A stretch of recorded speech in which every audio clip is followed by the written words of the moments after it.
আমাদের চ্যানেলে আপনাদের মনোরঞ্জন করার উদ্দেশ্যে প্রত্যেক সপ্তাহে আমরা নিয়ে আসি নিত্য নতুন রহস্য রোমাঞ্চকর কাহিনী।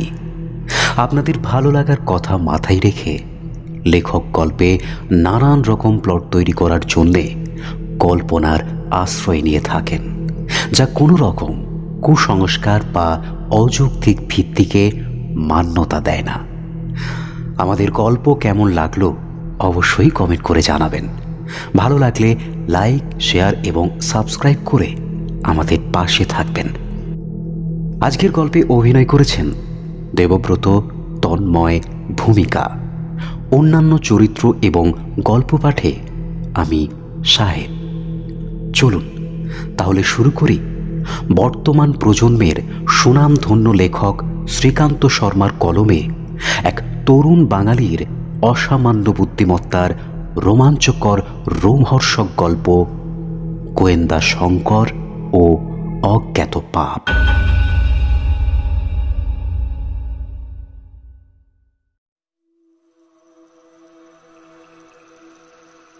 শঙ্কর ব্রেকফাস্ট সেরে একটা সিগারেট ধরিয়েছে।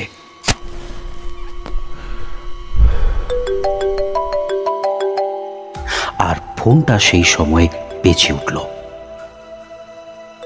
সে দেখল দারোগা বাবু কলিং। হ্যালো। হ্যাঁ স্যার বলুন। একবার আসতে পারবে এখন? কোনো কেস আছে কি? খুব বড় বিপদে পড়ে গেছি, তুমি একবার এলে ভালো হতো। ঠিক আছে, আমি 1 ঘন্টার মধ্যে আসছি। শঙ্কর ফোনটা রেখে গাড়ি নিয়ে বেরিয়ে পড়ল।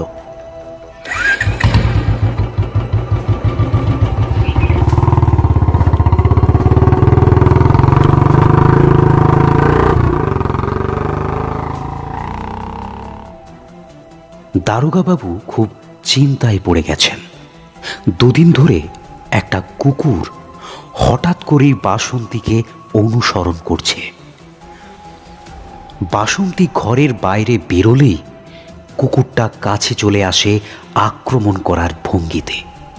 ঘেউ ঘেউ নয়, এ যেন আর্তনাদ, যার ফলস্বরূপ বাসন্তীর বাড়ি থেকে বেরোনো বন্ধ।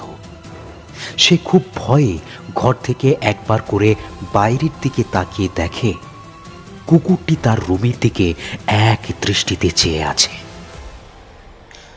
দারোগাবাবুও খুব চিন্তিত।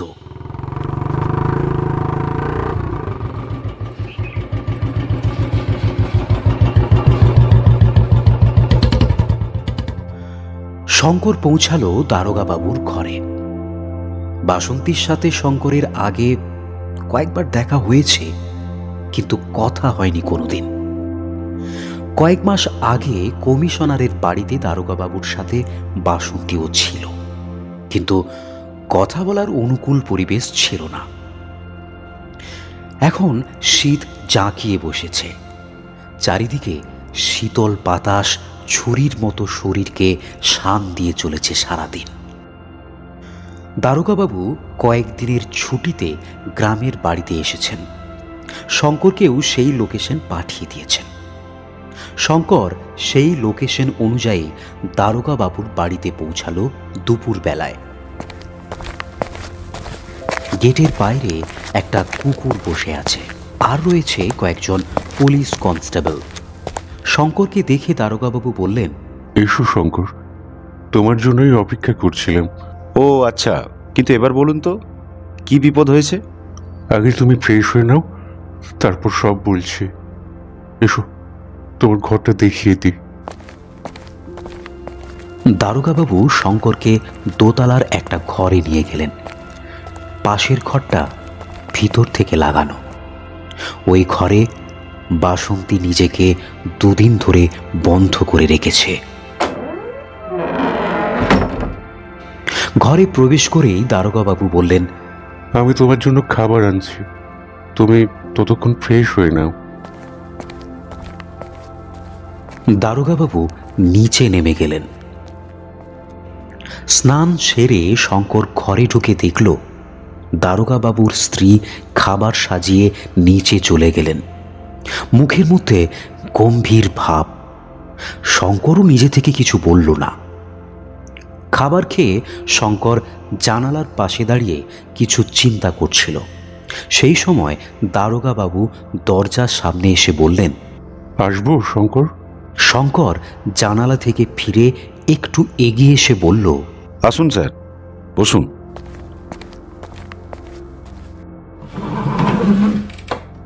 কি হয়েছে বললেন না তো? বড় বিপদে পড়ে গেছি শঙ্কর। আমার আমার আমার মেয়েটাকে তুমি বাঁচাও। আপনি একটু শান্ত হন। প্রথম থেকে পুরো ব্যাপারটা আমাকে ভালো করে বলুন তো। আমাদের এই গ্রামটার দক্ষিণ দিকটা ছোট ছোট পাহাড় ঘিরে রয়েছে, আর সেই পাহাড়ি রাস্তার পাশে বিস্তর খাদ। সেই খাদে বয়ে চলেছে গন্ধেশ্বর নদী। প্রতি বছর ডিসেম্বরের ছুটি নিয়ে আমি গ্রামে ঘুরতে আসি। বাসন্তীরও খুব ভালো লাগে। কিন্তু আগের বছর এই গ্রামের সূর্যনারায়ণবাবুর ছেলে বাসন্তীকে স্লেজিং করতে থাকে। আমি আমি সূর্যনারায়ণবাবুকে সে কথা জানিয়েছিলাম। তারপর আমরা ছুটি কাটিয়ে চলে যাই। কিন্তু এই বছর যখন আবার ওই কেদা মানে সূর্যনারায়ণবাবুর ওই লম্পট ছেলেটা মাকে আবার জ্বালাতন করতে শুরু করে, তখন তখন এক মিনিট। আপনি তো একজন পুলিশ কর্তা, এটা জেনেও? আসলে সূর্যনারায়ণবাবু জমিদার বংশের। এখনো এই অঞ্চলে ওনার খুব সম্মান। আমিও সম্মান করি। আমার থেকে কয়েক বছরের সিনিয়র। আমাদের অঞ্চলের পুলিশ প্রশাসন সবাই খুব অনুগত। লোকটাও খুব ভালো, কিন্তু কিন্তু ওনার ছেলেটা একদম লম্পট হয়েছে, যাকে বলে একেবারে বেপরোয়া। তারপর কি হলো বলুন। গত পরশু বাসন্তী পাশের গ্রামের ওর কিছু বান্ধবীর সাথে বনভোজন করতে গিয়েছিল। সন্ধ্যার মুখে ওই পাহাড়ি রাস্তা ধরে ফিরছিল, আর ওই রাস্তায় মদ খেয়ে কেদা আর ওর এক বন্ধু বাসন্তীর পথ আটকানোর চেষ্টা করে। বাসন্তী নাকি না থেমে স্কুটিতে ওদের ধাক্কা দিয়ে ওখান থেকে চলে আসে, আর সেই ধাক্কায় কেদা পাহাড়ি খাদে একেবারে পড়ে যায়, একদম নিচে। কেদার সারা শরীর একেবারে পাথরের আঘাতে থেতলে যায়, আর ওখানেই সে মারা যায়। আমার মেয়েটাও ওই ঘটনার পর থেকে একেবারে চুপ হয়ে গেছে। আমার সাথে ভালো করে কথাও বলছে না। সন্ধ্যায় এই অঞ্চলের দারোগা এসেছিল বাসন্তীকে অ্যারেস্ট করতে। সে আমার খুব পরিচিত, একসাথে পুলিশ ট্রেনিং করেছি। তাই আমি তাকে অনুরোধ করে বাসন্তীকে আমার জামানতে হোম অ্যারেস্টে রেখেছি, আর ফাইনাল চার্জশিট 14 দিনের মাথায় কোর্টে জমা দেওয়ার অনুরোধ করেছি। এই কটা দিন মেয়েটা যে কি হয়ে গেল, কি যে হয়ে গেল। শেষ কথাগুলো বলতে বলতে শুভঙ্কর বাবু কেঁদে ফেললেন। আমি একবার বাসন্তীর সাথে কথা বলতে চাই। ঠিক আছে, চলো। বাসন্তী তো কারোর সাথে কথাই বলতে চাইছে না। দুদিন ধরে মুখে কিছুই তোলেনি। ওর মাও একেবারে চিন্তায় খাওয়া দাওয়া বন্ধ করে দিয়েছে। আমি যে কি করি। শুভঙ্কর বাবু চোখ মুছতে মুছতে বাসন্তীর রুমের দরজায় ধাক্কা দিয়ে বললেন, বাসন্তী, একবার দরজাটা খোল মা। বাসন্তী, শঙ্কর এসেছে, তোর সাথে কথা বলবে, একবার খোল। বাসন্তী দরজাটা খুলে একটা চেয়ার টেনে দিল। শঙ্কর সেটাতে বসল। শুভঙ্কর বাবু বললেন, শঙ্কর, তুমি কথা বলো, আমি নিচে থাকছি। শুভঙ্কর বাবু নিচে চলে গেলেন।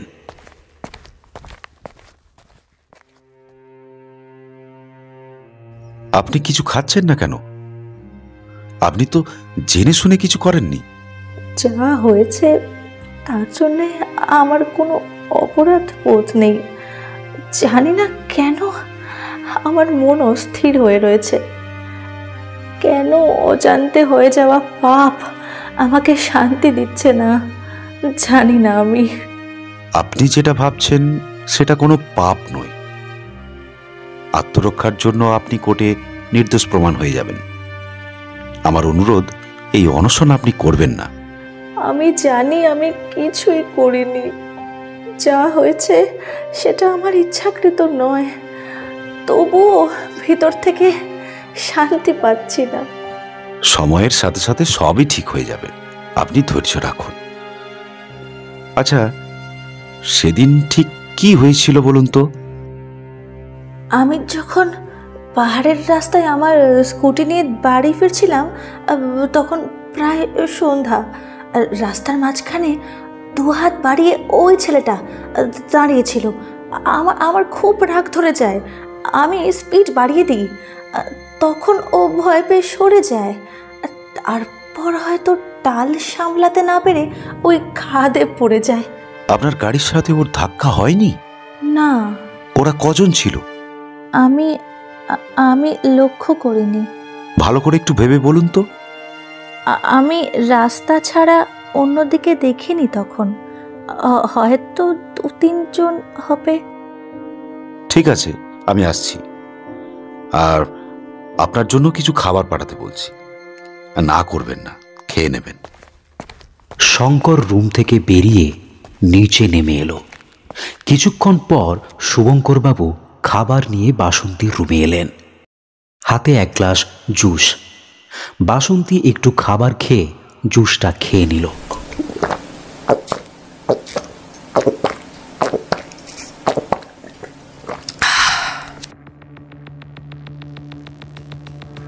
শঙ্কর নিজের বাইকটা স্টার্ট করতে যাবে, এমন সময় তার চোখ পড়ল বাসন্তীর স্কুটিতে। শঙ্কর বাইক থেকে নেমে বাসন্তীর স্কুটির কাছে গিয়ে লক্ষ্য করল স্কুটির পিছনের চাকায় কিছুটা শুকনো রক্তের দাগ এদিক ওদিক লেগে আছে। শঙ্কর নিজের বাইকের কাছে ফিরে এসে একবার উপরের দিকে তাকালো। বাসন্তী জানালার কাছে দাঁড়িয়ে এক দৃষ্টিতে শঙ্করের দিকে তাকিয়ে আছে।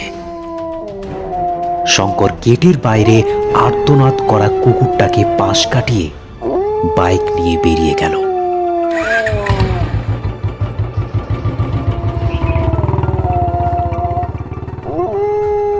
বাসন্তী কুকুরটাকে দেখে ভয়ে জানালার পাল্লাগুলো সজোরে বন্ধ করে দিল। একটা ভয়ঙ্কর অস্বস্তি বুকের ভিতর।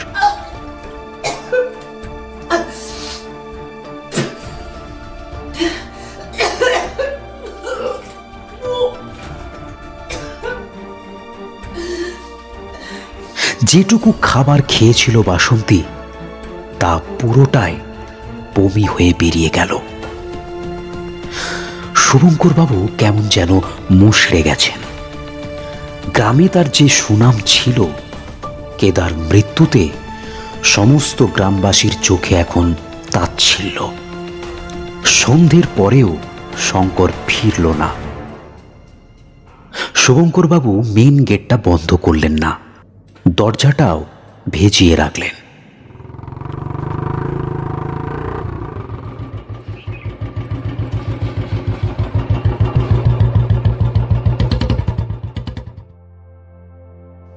মধ্যরাত্রে শঙ্কর ফিরল।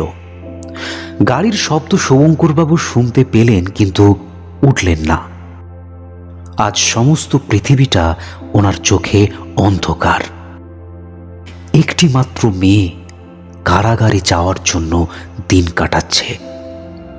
শঙ্কর বাড়িতে ঢুকে নিজের ঘরের দরজাটা লাগিয়ে দিল। অনেকবার শঙ্করের সাথে দেখা করার ইচ্ছা হলেও নিজের মন নিয়ন্ত্রণ করে রাখলেন শুভঙ্করবাবু। সকাল হলেই কথা বলবেন। নানান রকম চিন্তাভাবনায় কখন যে তার চোখ লেগে গেল তা তিনি টের পাননি। ঘুম ভাঙল সকাল 8টায়। তাড়াহুড়ো করে উঠে সোজা গেলেন শঙ্করের রুমের দিকে। গিয়ে দেখলেন শঙ্কর রুমে নেই। শঙ্কর অনেক আগেই বেরিয়ে গেছে। শুভঙ্করবাবু নিচে নেমে এলেন। বাইরে বেরিয়ে আসতেই শুভঙ্করবাবুর চোখ গেল বাসন্তীর স্কুটির দিকে। কাছে এসে গাড়িটার পিছনের চাকায় চোখ পড়তেই শুভঙ্করবাবুর বুকটা ভয়ে কেঁপে উঠল। কাঁচা রক্তের দাগ শুকিয়ে ম্যাড়মেড়ে হয়ে গেছে। সঙ্গে সঙ্গে গাড়িটা পাশে নিয়ে গিয়ে জল দিয়ে পরিষ্কার করতে শুরু করলেন।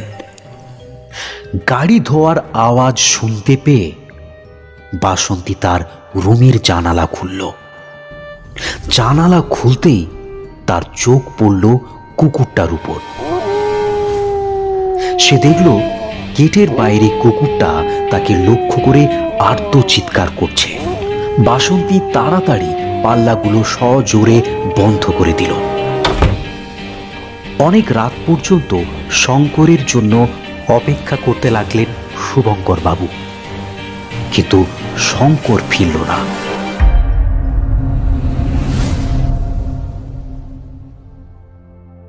পরপর 3 দিন পেরিয়ে গেল, শঙ্করের কোনো দেখা নেই।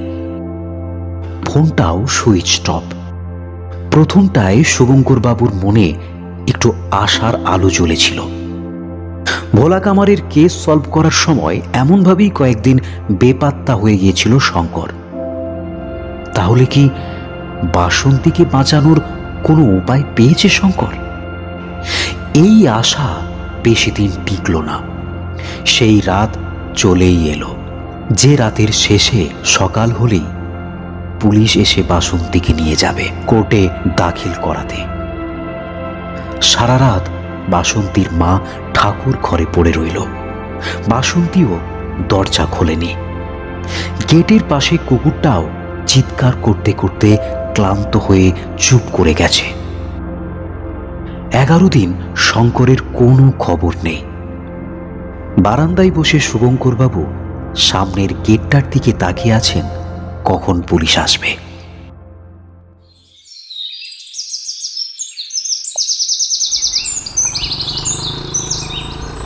সকাল 10টার সময় শঙ্কর তার বাইক নিয়ে ঢুকল শুভঙ্করবাবুর বাড়িতে।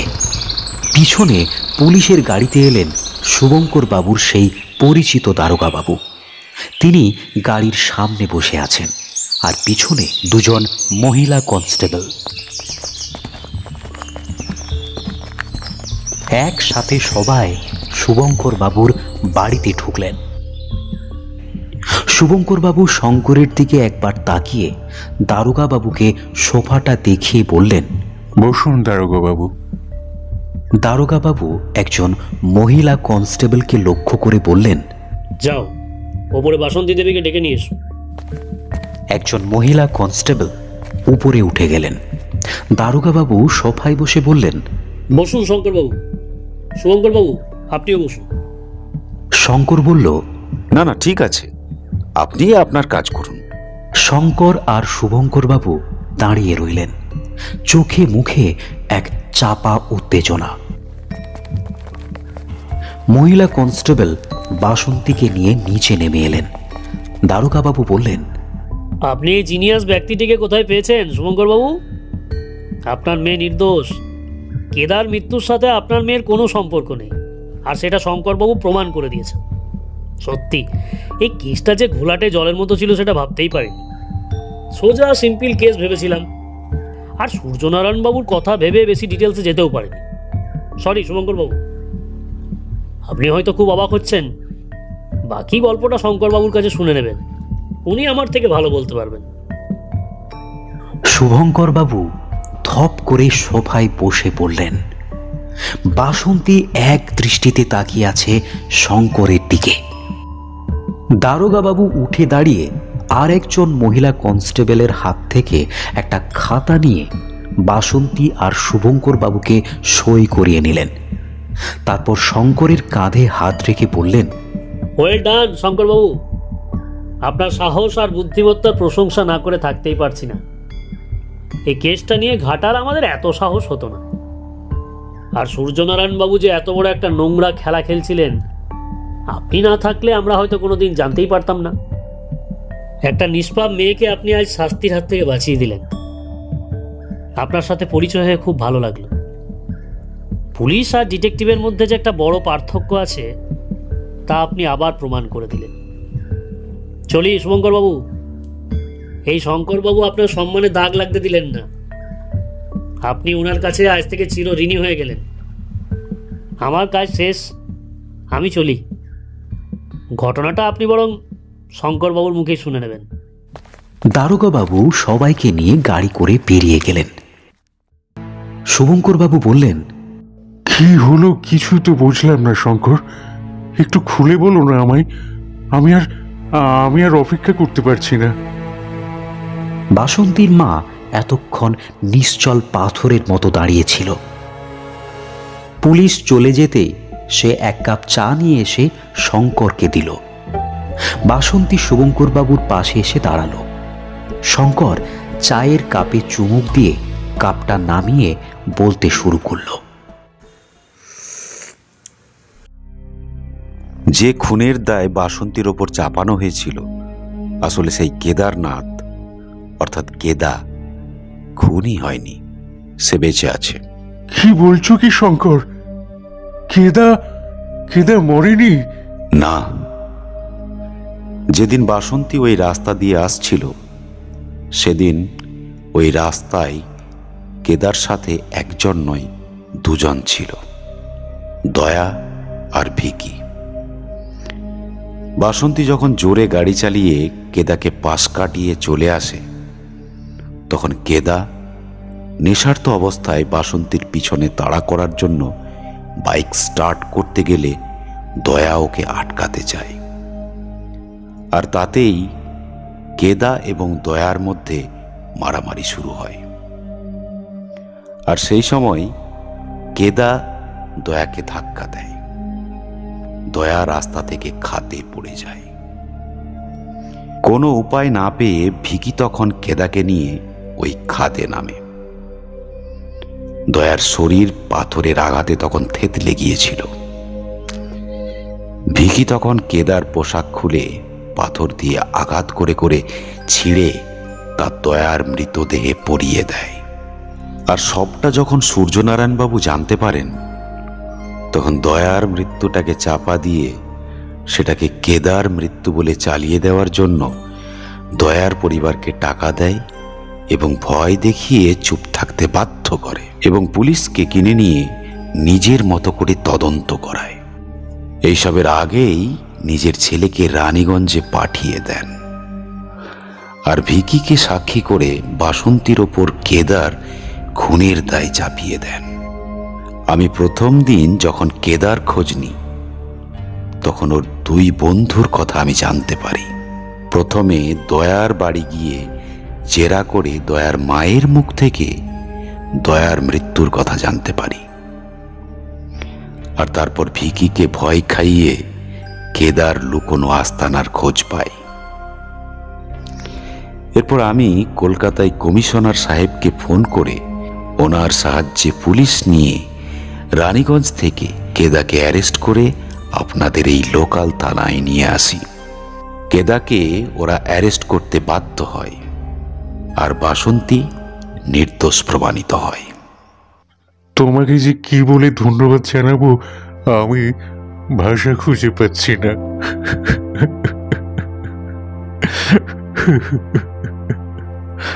কথাগুলো বলে শুভঙ্কর বাবু শঙ্করের উদ্দেশ্যে হাত জোড় করে ফুঁপিয়ে ফুঁপিয়ে কেঁদে উঠলেন। এমন সময় বাসন্তী লক্ষ্য করে গেটের বাইরে থাকা কুকুরটা কখন ওর পায়ের কাছে এসে লুটিয়ে পড়ে আছে। ভয়ে আতঙ্কে লাফিয়ে সরতে গিয়ে শঙ্করের উপর পড়ে যায়। শঙ্কর দু হাতে করে বাসন্তীকে ধরে সামলে নেয়।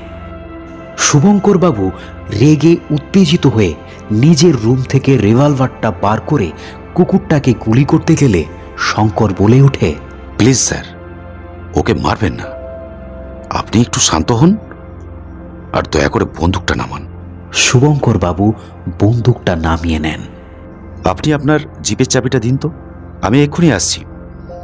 কুকুরটাকে কিছু করবেন না, ও এখানেই থাক। বাসন্তীর দিকে লক্ষ্য করে বলল, আপনি ভয় পাবেন না, ও কিচ্ছু করবে না, আমি এক্ষুনি আসছি। শঙ্কর তাড়াহুড়ো করে শুভঙ্কর বাবুর গাড়ি নিয়ে বেরিয়ে গেল।